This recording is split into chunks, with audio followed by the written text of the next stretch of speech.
네, 3일 동안 잘 지내셨습니까? 네, 날씨가 굉장히 많이 쌀쌀하게 변하고 있습니다. 가을도 깊어가고 있고, 그리고 이번 한 주간은 우리 또 선거위원들이 우리 2020년 우리 파주중앙교회를 위해 일할 또 직원들을 선출하는 그러한 기간입니다. 하여튼 우리 모두가 함께 기도하면서 우리 꼭 필요한 적재적소에 우리 일꾼들이 선출되어질 수 있도록 기도해 주시면 감사하겠습니다. 지난 금요일에 이어서 이 창세기 19장을 계속 좀 보도록 하겠습니다. 이 소돔성의 멸망하는 장면은 이 마지막 시대를 살아가는 우리들에게 대단히 중요한 교훈을 주고 있다고 계속 말씀을 드리고 있습니다. 창세기 19장에 보면 이 저녁 때 두 천사가 소돔성에 도착하게 되는데 이 두 천사는 딱 두 가지의 목적을 위해서 왔어요. 하나님의 백성을 구원하는 것과 또 하나는 이 소돔성을 심판하려고 하나님께서 보낸 천사들이었습니다. 이 천사들이 그래서 이 롯에게 소돔성이 이제 곧 멸망하게 된다는 사실을 알리면서 그러면서 하는 말이 뭔가 하면 너 외에 너에게 속한 자를 신속히 이 성이 멸망한다는 걸 알리고 성 밖으로 이끌어내야 된다고 하면서 아주 긴급한 기별이 전해집니다. 14절에 보면 롯이 이 말을 듣고 바로 밖으로 나가서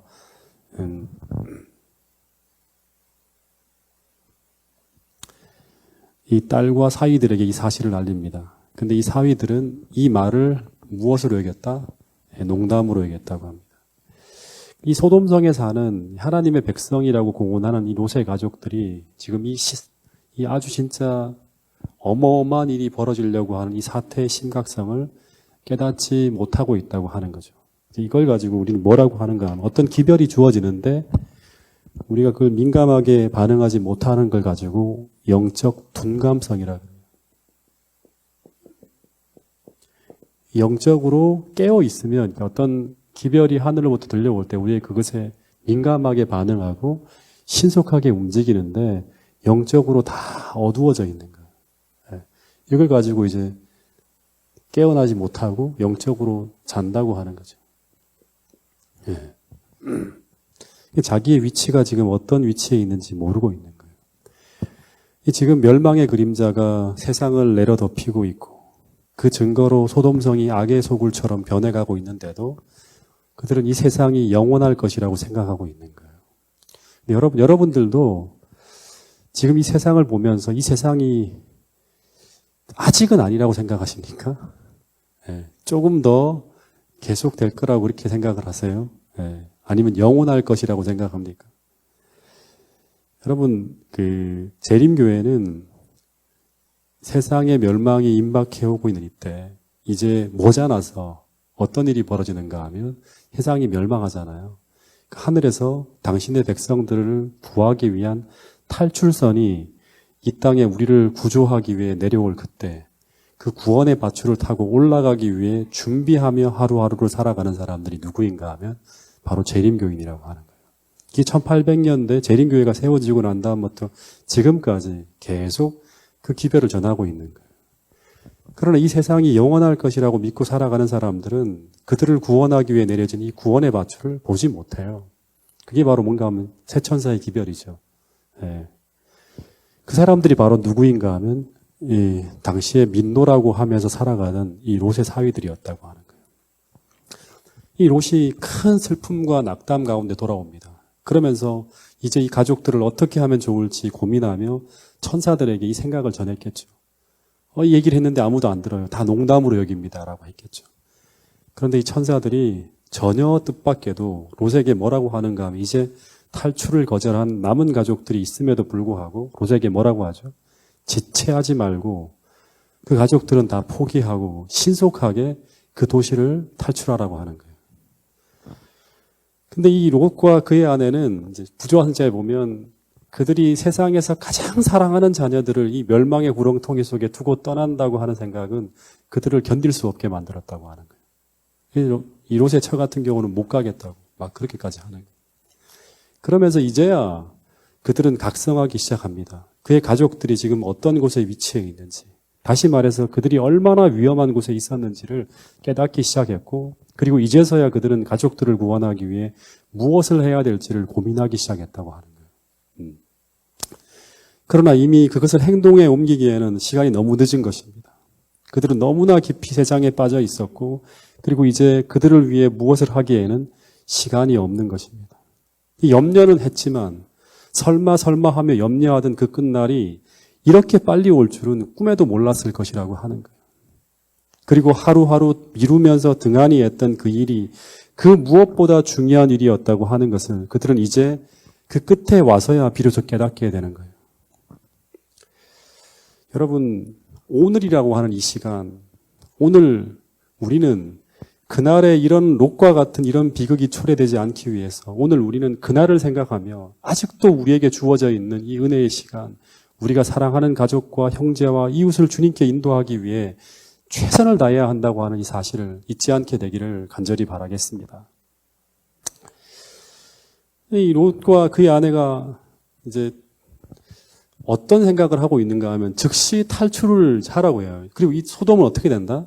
잿더미로 변한다고 하는 거예요.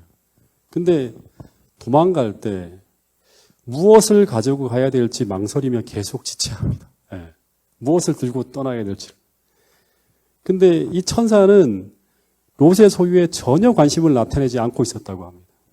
그리고 더하여 이런 상황 속에서도 이렇게 제정신이 아닌 잠시 후면 다 소멸할 전혀 쓸모없는 일에 관심을 쏟고 있는 이 롯과 이 롯의 가족들이 16절에 보면 막 지체하고 있어요. 예. 예. 그래서 어떻게 하는가 하면 롯의 손과 그 아내의 손과 두 딸의 손을 잡아서 인도하여서 성 밖으로 강제로 천사들이 끌어냈다고 합니다. 예.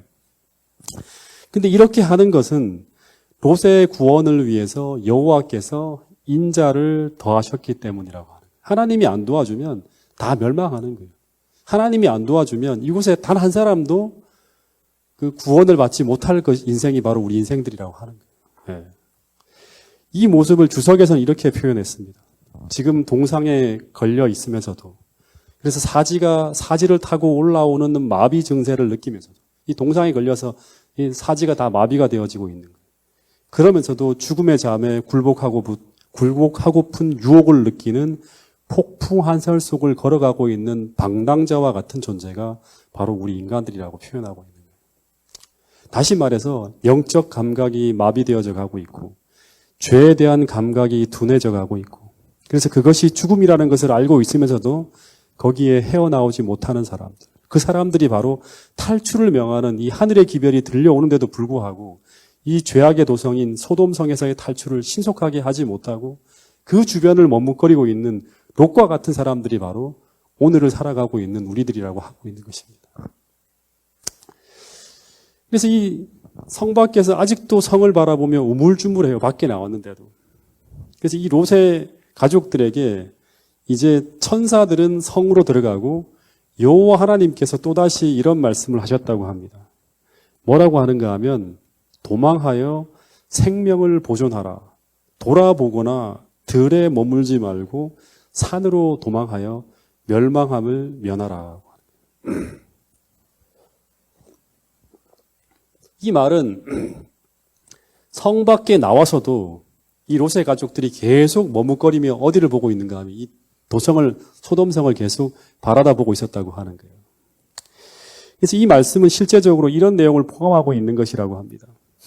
이제 그 부조화 선지자에 나와 있는 글인데요. 지난번에 제가 화요일 날 읽어드렸던 글입니다. 이제 주저하거나 머뭇거리는 일은 치명적인 일이 될 것이다.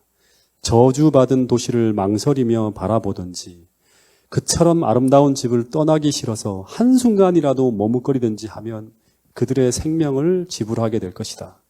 하나님의 심판의 폭풍우는 이 가엾은 피난자들이 도망하기만을 기다리고 있었다라고 기록하고 있습니다.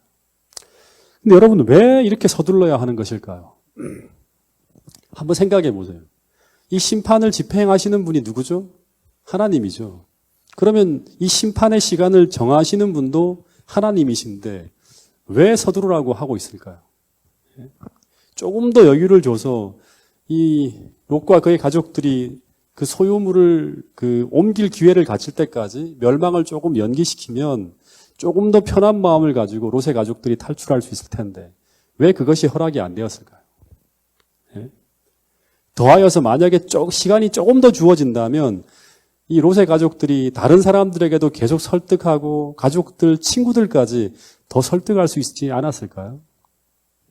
근데 왜 하나님께서 이토록 서둘러서 탈출하라고 하는 것일까? 한번 생각해 봐야겠죠. 예.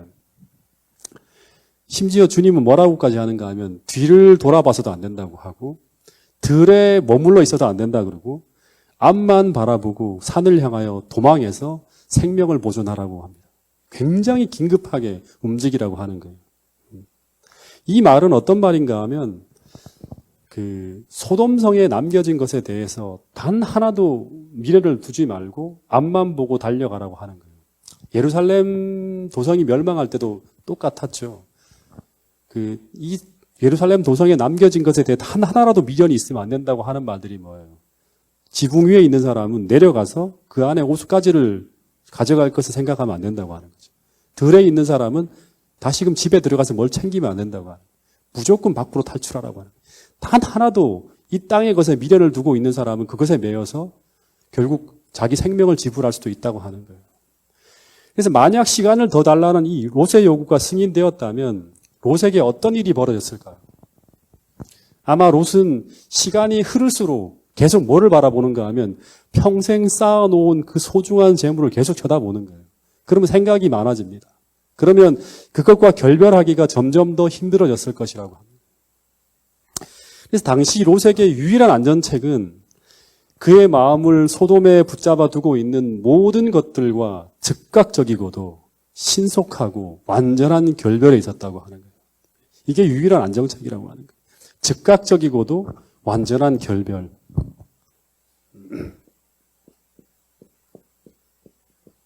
그 말씀을 들었을 때 즉각적이고도 완전하게 놓을 수 있는 그런 영적 상태를 유지하는 사람들만이 소돔성을 탈출할 수 있는 거예요. 누가복음에 보면 그런 말이 있죠. 예수님이 이 땅에 나오실 때 어떻게 준비하고 있으라? 제자들에게 허리에 띠를 띠고 그리고 마치 주인이 돌아와서 말씀하면 신속하게 탈출할 수 있을 만큼 그렇게 이 땅에서 살아가야 되는 사람들이 누구인가 하면 바로 그리스도의 재림을 기다리는 그리스도인이라고 얘기하고 있는 거예요. 네, 띠를 띠고 있다는 게 뭐예요? 준비하고 있는 거예요. 항상 레디하고. 네. 그래서 우리가 반드시 버려야 할 것, 포기해야 될 것, 던져버려야 될 것들을 뒤에 두고 우리가 계속 뒤를 돌아보고 미적거리다 보면 우리는 절대 그것과 결별하기가 어려워질 수 있다고 하는 거예요. 왜냐하면 우리가 그것을 생각하면 생각할수록 바라보면 바라볼수록 우리는 그것을 버리기가 점점 더 어려워질 수 있기 때문에 우리 계속 하나님만 바라보고 하늘만 바라보고 나가야 되는 거예요. 땅의 것을 바라보게 되면 계속 미련이 남는 거예요. 여러분 그러다가 가장 비참한 결말을 맞은 사람이 바로 뭔가 하면 성 밖으로 나왔음에도 불구하고 멸망한 사람이 있죠. 이게 바로 누군가 하면 롯의 부인이라고 하는 거예요.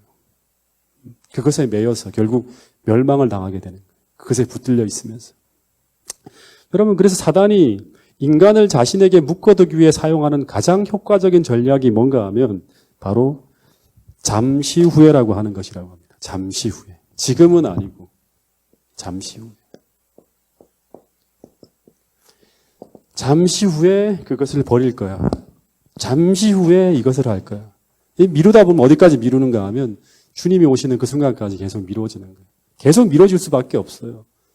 왜냐 그러면 더 급하고 더 긴급한 것들이 계속 이 땅에서 우리에게 몰려오는 거예요.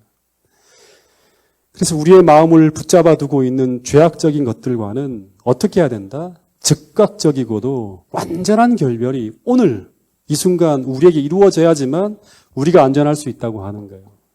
우리의 마음을 붙잡아 두고 있는 죄악적인 것들과 즉각적이고도 완전한 결별이 우리의 유일한 안전책이라는 사실을 우리 모두가 기억할 수 있게 되기를 간절히 바라겠습니다.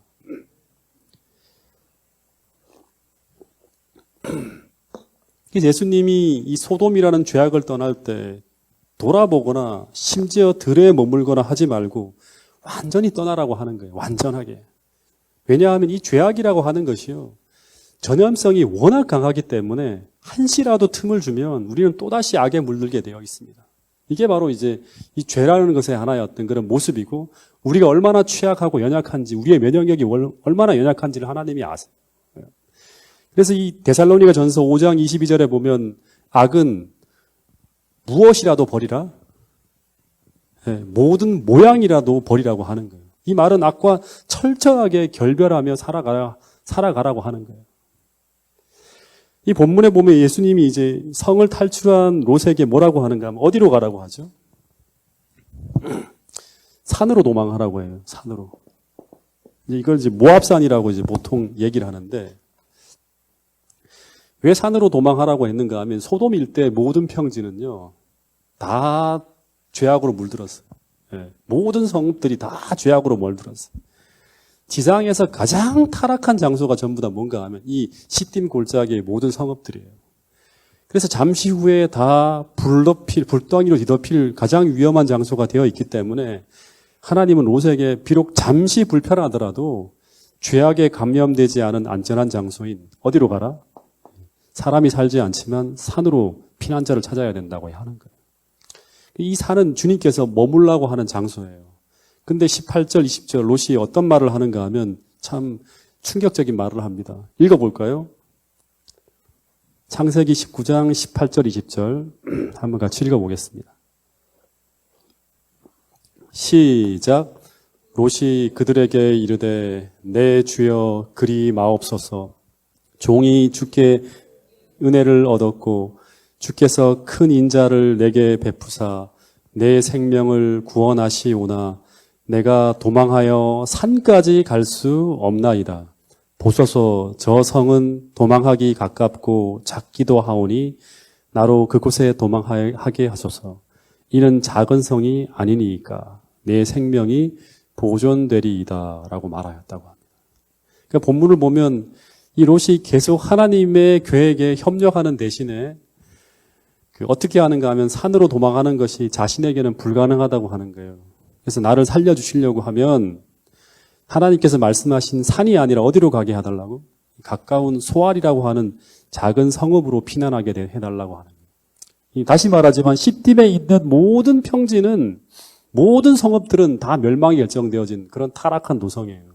근데 롯은 소돔이 아닌 그 옆에 있는, 원래 이 소알이라고 하는 도시는 창세기 14장 12절에 보면 이 벨라라고 하는 도시예요. 벨라. 소돔에 있는 하나의 도시예요. 창세기 14장 2절에 보면. 근데 이 도성도 어떻게 된다? 나중에 멸망하죠. 네. 롯 때문에 잠시 유예되어지지만 결국엔 이것도 멸망하게 돼요. 멸망당하고 난 이후에는 이 소알이라고 불리우는 작은 이제 그런 성읍이라는 이름으로 이렇게 바뀌게 돼요. 근데 왜 이 롯이 산으로 못 가겠다고 했을까요? 네? 여러 가지 어떤 두려움도 있지만 제일 큰 이유는 주석을 보면 지금 이 롯과 그의 가족은 소돔의 성읍 문화에 젖어 있어요. 이런 유목 문화가 아니라 집에서 살고 편리함, 그런 어떤 이 소돔의 모든 문화에 너무나 익숙하게 있기 때문에 산에 가면 어떤 생활을 해야 돼요? 산중에 동굴 생활을 해야 돼요. 산중 생활. 이게 너무너무 힘든 거예요. 그리고 불확실하고 불편하고 이 행하기 너무 어려운 거예요. 그리고 또 하나는 이 소돔을 완전히 벗어나기는 마음적으로 너무 힘든 거예요. 그래서 소돔 근처에 머물고 싶은 그런 마음 때문에 그 가까운 성읍에 있는 이 벨라라는 성읍, 소알이라고 하는 성읍으로 가게 해달라고 요청하고 있는 거예요. 근데 하나님이 안 된다고 해야죠, 보통. 근데 그렇지 않고 놀랍게도 하나님이 또 자비를 베푸사 21절, 22절에 이런 말씀을 하십니다. 제가 참 많이 묵상하게 되었어요. 그가 그에게 이르되 내가 이 일에도 내 소원을 들었은즉 너의 말하는 그 성을 어떻게 한다? 너 때문에 멸망시키지 않고 보존하겠다고 하는 거예요. 그리로 속히 도망하라. 내가 거기에 이르기까지는 내가 아무 일도 행할 수 없노라. 네가 거기 도착하기 전까지 내가 아무 일도 행할 수 없다고 하는 거예요. 근데 그 성읍의 이름이 바로 소알이라고 불렀다고 하는 거예요. 이제 이 롯이 소알이라는 곳으로 가게 되는데 그 대부분 권위 있는 학자들은 이 소알이라고 하는 도시가 멸망 후에 사해로 이렇게 가라앉아 버렸다고 주장합니다. 사회 속에 같이 포함되어 있는 게 소알, 그 다음에 소돔에 있는 모든 성들이에요. 근데 여기서 우리가 또 하나 기억해야 될 중요한 것이 있죠.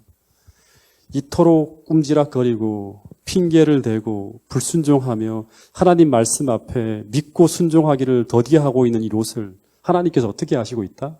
끝까지 자비를 더하시고 인자를 더하시고 은혜를 더하시면서 계속 그에게 맞는 방법으로 그를 구원하기 위해 최선의 노력을 다하고 있는 하나님의 모습을 우리가 보게 된다고 하는 거예요. 근데 오늘 이 모습이 나와 여러분을 대하시는 하나님의 모습이라고 하는 거예요. 근데 여러분 혹 롯의 모습을 보면서 나와 여러분 자신의 모습이 보이지 않습니까? 그렇게 하지 말라고 하는 것을 놓지 못하고 행하고 있는 우리의 모습을 보면서도 하나님은 여전히 아직까지도 우리를 계속 놓지 않고 은혜를 베풀면서 그 상태에서 어떻게든 구원하려고 하시는 거예요. 몸부림치시는 하나님의 모습을 우리가 느껴져야 한다고 하는 거예요. 그 반대로 그렇게 하라고 수도 없이 반복적으로 명령하고 있지만 그것만은 할 수 없다고 말하면서 계속 주저하고 있는 우리의 답답한 모습을 보면서도 하나님은 계속 우리를 포기하지 않으시고 계속 우리를 설득하고 인도하시고 계신 이 하나님의 모습을 저는 이 롯의 모습을 통해서 보게 되었습니다. 여러분, 근데 결국 이렇게 해서라도 롯을 구원하는데 롯이 이렇게 지체하고 미적거림으로 말미암아 소알이라고 하는 성읍에는 들어가요. 근데 이 일로 말미암아 이 미적거림과 이 불순종으로 말미암아 누가 어떤 피해를 보게 되죠? 어떤 피해를 보게 됩니까? 부조와 선지자에 보면 어떤 피해를 보게 되죠? 이 일로 말미암아 그 자신의 아내를 잃게 된다고 합니다. 네.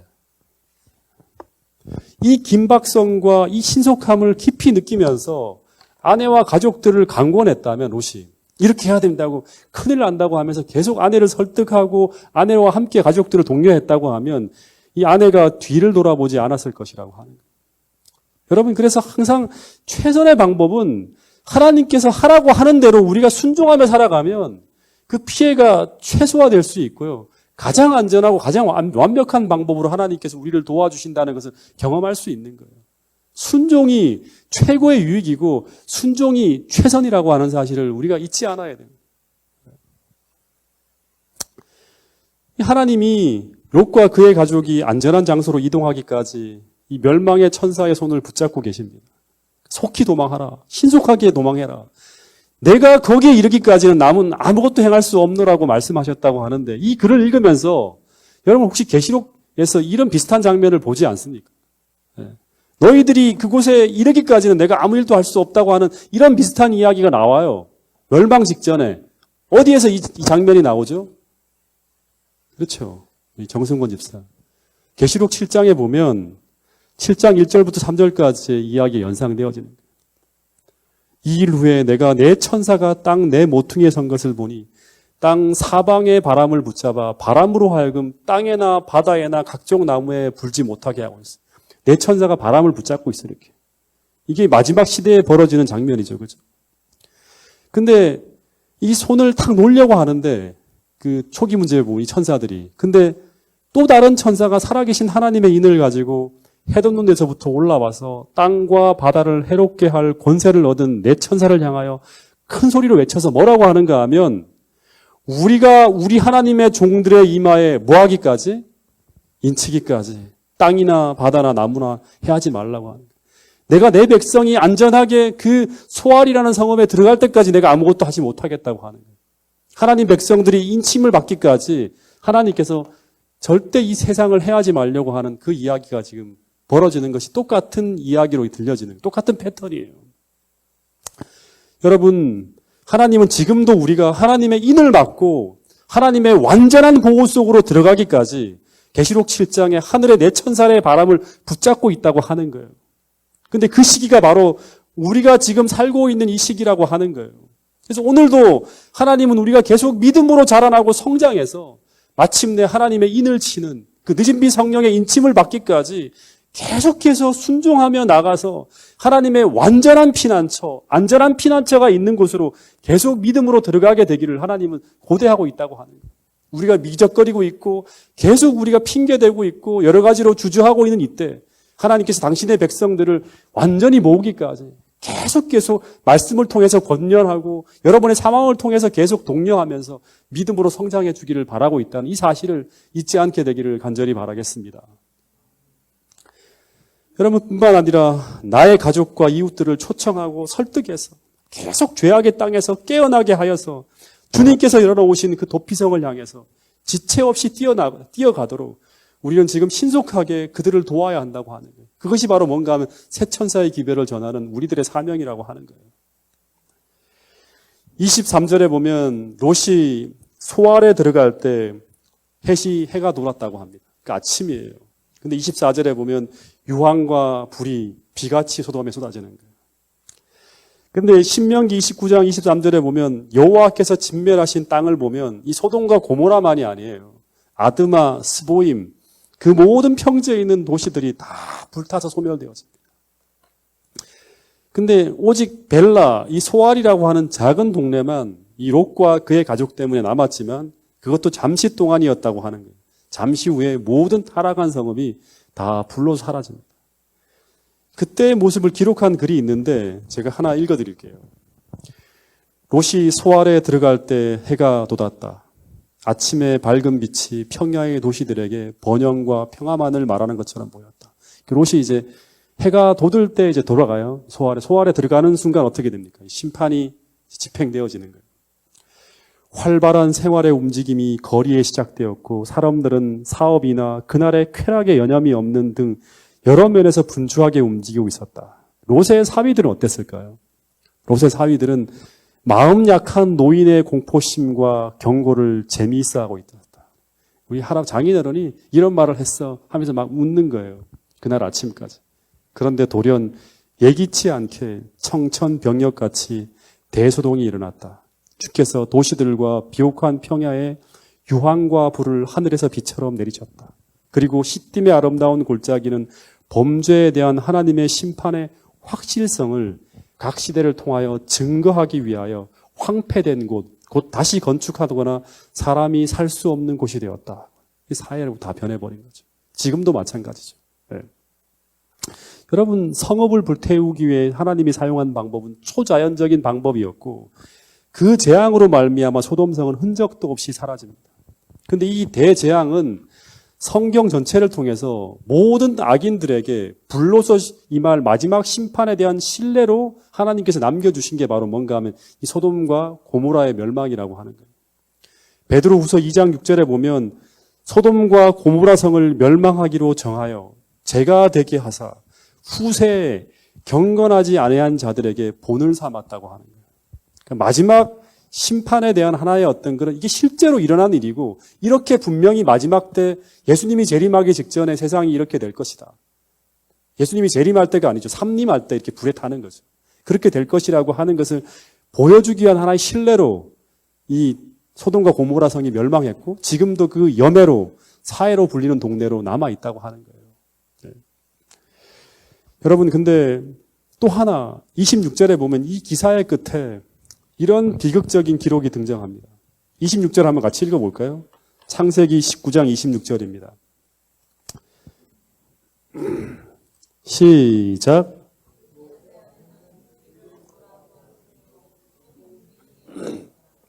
롯의 아내는 뒤를 돌아보았으므로 소금 기둥이 되었다고 하는 거예요. 이 천사들이 소돔성에서 이 4명을 소돔 성읍에서 끌어냈어요. 근데 이것으로 구원이 확정된 것이 아니죠. 네. 천사는 그들의 생명을 구하기 위해 해야 될 것과 하지 말아야 될 것에 대한 아주 명백한 지침을 줬어요. 네. 근데 이 명령에 순종하지 않는 한 그들의 생명은 보존되어질 수 없다고 그러는 거예요. 그러니까 순종해라. 그래야지만 너의 생명이 보존될 수 있다고 하는 거예요. 여러분 마찬가지로 마지막 시대 이 마지막 구원을 위해서 우리에게 주어진 예언의 기별과 예언의 선물은 이 마지막 순간 롯과 그의 가족들에게 주어진 기별과 비슷하다고 할 수 있어요. 이 마지막 시대를 살아갈 때 이 말씀에 순종하며 살아라고 하면 수많은 예언의 선물들과 이런 명령들이 우리에게 주어지고 있어요. 이 마지막 시대에 어떻게 우리가 우리의 생명을 보존하여 살아갈 수 있는지에 대한. 그래서 이 기별에 대한 순종만이 오늘 우리의 생명을 보존할 수 있다고 하는 사실을 기억해야 돼요. 그냥 지식으로 듣는 게 아니라 순종해야 되는 거예요. 그 말씀 하나하나에. 이 마지막 시대에 살아가는 사람들이 어떻게 살아야 될지, 어떻게 우리의 영적 생명을 보존하며 살아갈 수 있을지에 대한 지침이 바로 무언가 하면 새 천사의 기별과 엘렌 화이트를 통해 우리에게 주어진 예언의 선물이라고 하는 거예요. 근데 이 당시 롯의 가족에게 주어진 명령은 그 시간이 짧기 때문에 몇 가지를 주었어요. 이게 뭔가 하면 뒤를 돌아보거나 들에 머물거나 하지 말고 신속하게 산으로 도망하여 생명을 보존하라고 하는 거예요. 근데 롯의 부인은 앞만 보고 달려갈 수가 없는 거예요. 그래서 자신의 집과 자신의 소유가 있는 그 소돔성을 향해서 뒤를 돌아봤다고 하는 거예요. 근데 이 분명한 천사의 명령 앞에 순종을 거부하는 이 행동은 무엇을 의미하는가 하면 나는 구원받기를 원하지만 뭐는 포기할 수 없다? 소돔을 포기할 수 없다고 하는 거예요. 나는 구원받기를 원하지만 세상을 포기할 수 없다고 하는 거예요. 근데 오늘날 이렇게 생활하는 사람들이 너무나 많다고 하는 거예요. 몸은 빠져나왔지만 마음은 여전히 세상에 파묻혀 살아가는 사람들. 교회는 아니지만 우리의 관심사가 여전히 마음은 하늘이 아니라 땅에 파묻혀 살아가는 사람들. 이런 사람들이 바로 누구와 같은 사람들인가 하면 롯의 처와 같은 사람으로 살아가고 있다고 하는 거예요. 누가복음 17장에 보면 롯의 처를 생각하라고 하는 거예요. 마지막 시대를 살아가는 사람들은 다 롯의 처가 어떻게 멸망했는지를 바라보고 경고와 반면교사로 삼으라고 하는 거예요. 여러분 골로새서 3장 1절부터 3절에 보면 무슨 말이 있는가 하면 그러므로 너희가 그리스도와 함께 다시 살리심을 받았으면 어디를 찾아라? 위의 것을 찾아라. 거기는 그리스도께서 하나님 우편에 앉아 계시느니라. 위의 것을 생각하고 땅의 것을 생각하지 말라. 이는 너희가 죽었고 너의 생명이 그리스도와 함께 하나님 안에 감추어져 있기 때문이라고 하는 거예요. 여러분 재림 직전을 시대를 살아가는 우리들에게 누가복음 17장 32절에 보면 롯의 처를 생각하라고 말씀하고 있습니다. 여러분 과거가 아무리 좋았고 아무리 과거가 화려했고 아무리 미련이 있다고 하더라도 우리는 과거로 돌아가면 영생을 잃는다고 하는 것을 기억해야 됩니다. 죄에서 사단에게서 하나님이 없는 세계에서 빠져나왔다면 우리는 이제 온 마음을 다해서 우리에게 주어진 그 표대를 향해서 앞으로 전진해야 되는 사람들이 누구인가 하면 이 마지막 시대에 가장 영광스러운 자리에 서 있는 재림교회, 남은 교회 백성이라고 하는 사실입니다. 여러분 이 사실을 잊지 않게 되기를 간절히 바라겠습니다.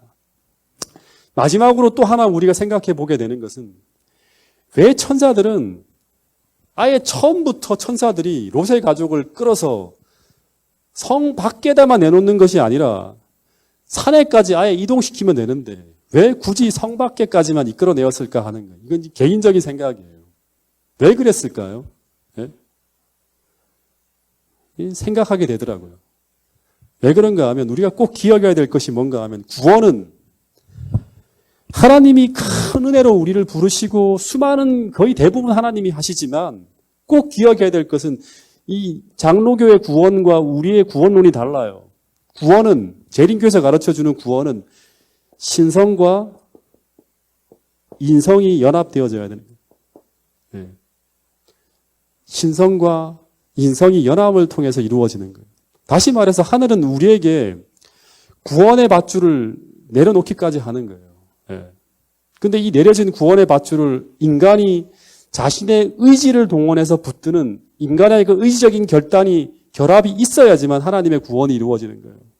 다시 말해서 천사들이 이 롯의 부인에게 성읍을 떠나라고 관건을 하고 성읍을 밖으로 끌어내기까지는 했지만 그녀의 의지를 거스르며까지 그녀를 구원할 수는 없다고 하는 거예요. 이걸 보여줘야 돼요. 온 우주 앞에. 네. 여러분 그래서 이 롯의 처를 생각하면서 저는 계속 무엇을 생각하는가 하면 잘 들으세요. 출애굽 당시에 이스라엘 백성들을 생각하는 거예요. 이스라엘 백성들이 어떻게 되었죠? 몸은 땅에서 다 애굽 땅에 다 탈출해 나왔어요. 그렇죠? 롯의 처하고 똑같아. 하나님의 그 어마어마한 어떤 역사를 통해서 그들이 전부 다 애굽에서는 다 탈출해 나왔어요. 몸이. 근데 계속 어떻게 합니까? 애굽을 그리워하는 거예요. 애굽의 음식도 그리워하고 애굽의 생활도 그리워하고 애굽에서의 그 죄의 낙을 그리워하는 거예요. 하나님의 은혜를 하나도 기억하지 못해요. 그들이 얼마나 애굽에서 고생을 했는지 얼마나 고통스럽게 살았는지 다 잊어버리는 거예요. 광야에서의 불편함만을 계속 생각하는 거예요. 이 신앙생활의 기쁨, 하나님의 도우심, 신앙의 즐거움들을 다 잃어버리는 거예요. 그러면서 뭘 생각하는가 하면 이 계속 애굽 땅을 그리워하는 거예요. 그러다가 결국 어떻게 되었죠? 가나안에 들어가지 못하고 다 광야에서 죽는 거예요. 그 이유는 하나님은 뭘 보는가 하면 우리의 영적 주소를 보는 거예요. 그들의 몸은 출애굽을 했지만 그들의 마음은 여전히 애굽에 머물고 있었기 때문에 그들은 하늘 백성이 아니라 여전히 애굽 사람이었다고 하는 것입니다. 이것은 롯의 처와 똑같은 거예요. 여러분, 마찬가지로 오늘 여러분도 지금 교회에 나오고는 있지만 내 안을 조명하시는 오늘 이 하나님의 말씀과 성령의 빛을 통해서 여러분의 마음의 현주소를 한번 생각해 볼 수 있게 되기를 간절히 바라겠습니다. 우리가 정말 세상으로부터 분리되어 나온 정말 진정한 그리스도인인지 아니면 몸만 이 교회에 있지 우리의 현주소는 여전히 세상인지를 한번 살펴보게 되기를 바라겠습니다. 우리의 관심사가 어디에 머물고 있고 우리의 입술에서 말하는 내용들이 지금 어떤 내용들이 계속 이야기가 되고 있고 우리가 즐거워하고 우리가 관심을 갖고 우리의 최고의 마음의 관심사가 어디를 향하고 있는지를 살펴봐야 돼요. 점검해 봐야 된다고 하는 거예요. 아니면 똑같이 이 소돔성에 있는 사위들과 똑같이 하나님의 백성이라는 이름은 있지만 영적으로 둔감해서 지금 우리에게 말씀하시는 하나님의 그 기별들을 우리가 알아듣지 못하고 그것을 농담으로 여기고 영적으로 민감하게 반응하지 못함으로 말미암아 주님께서 신속하게 탈출해야 하라고 명하시는 그 말씀에 순종하지 못하고 결국 세상에 머무르다가 다 멸망당하고 말 수 있다고 하는 거예요. 여러분, 마지막 말씀입니다. 고린도후서 6장 1절 2절 말씀을 같이 한번 읽어보겠습니다.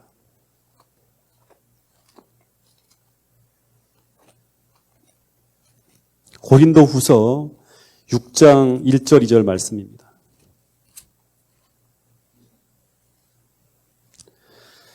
자, 큰 소리로 한번 읽어보겠습니다. 시작. 우리가 하나님과 함께 일하는 자로서 너희를 권하노니 하나님의 은혜를 헛되이 받지 말라. 이르시되 내가 은혜 베풀 때 너에게 듣고 구원의 날에 너를 도왔다 하셨으니 보라 지금은 은혜 받을 만한 때요. 보라 지금은 구원의 날이다.